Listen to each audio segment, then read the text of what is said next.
10 ವರ್ಷ ಜೈಲು 5 ಕೋಟಿ ದಂಡ ಪರೀಕ್ಷಾ ಅಕ್ರಮ ತಡೆಯೋ ಮಸೂದೆ ಇಂದು ಮಂಡನೆ ಲೋಕಸಭೆಯಲ್ಲಿ ನಡೆಯುತ್ತಾ ಹೈ ವೋಲ್ಟೇಜ್ ಚರ್ಚೆ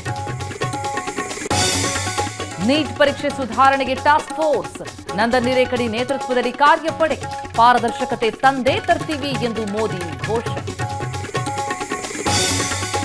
ಸರಿಯುತ್ತಾ ಸಂಪುಟ ವಿಸ್ತರಣೆ ಗ್ರಹಣ ಸಿಎಂ ಡಿಕೆಶಿ ಇಂದು ದೆಹಲಿಗೆ ಪ್ರಯಾಣ ರಾಹುಲ್ ಓಕೆ ಅಂದ್ರೆ ನಾಡಿದ್ದೇ ಪ್ರಮಾಣ ವಚನ ಕೇಂದ್ರದಿಂದ ಬರ ಪರಿಹಾರ ಪಡೆಯಲು ಸರ್ಕಸ್ ದೆಹಲಿಯಲ್ಲಿಂದು ಸಿಎಂ ಡಿಕೆಶಿ ಸಭೆ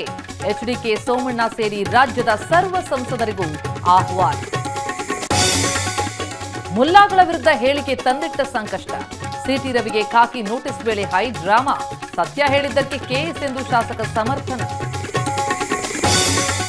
ಯುಗಾಂತ್ಯವಾಯ್ತಾ ಸಿದ್ದರಾಮಯ್ಯ ರಾಜಕೀಯ ಇನ್ಮುಂದೆ ಚುನಾವಣೆಗೆ ಸ್ಪರ್ಧಿಸಲ್ಲ ಎಂದ ಟಗರು ಮಾಸ್ ಲೀಡರ್ ನಿರ್ಧಾರಕ್ಕೆ ಅಭಿಮಾನಿಗಳ ಬೇಸರ ಪಶು ವೈದ್ಯಾಧಿಕಾರಿಗಳ ಆಯ್ಕೆ ಪಟ್ಟಿಗೆ ತಡೆ ಅಕ್ರಮ ಆರೋಪದ ಬೆನ್ನಲ್ಲೇ ಕೆಪಿಎಸ್ಸಿ ಬ್ರೇಕ್ ಶಿವಶಂಕರಪ್ಪ ವಿರುದ್ಧ ಮತ್ತೊಂದು ಎಫ್ಐಆರ್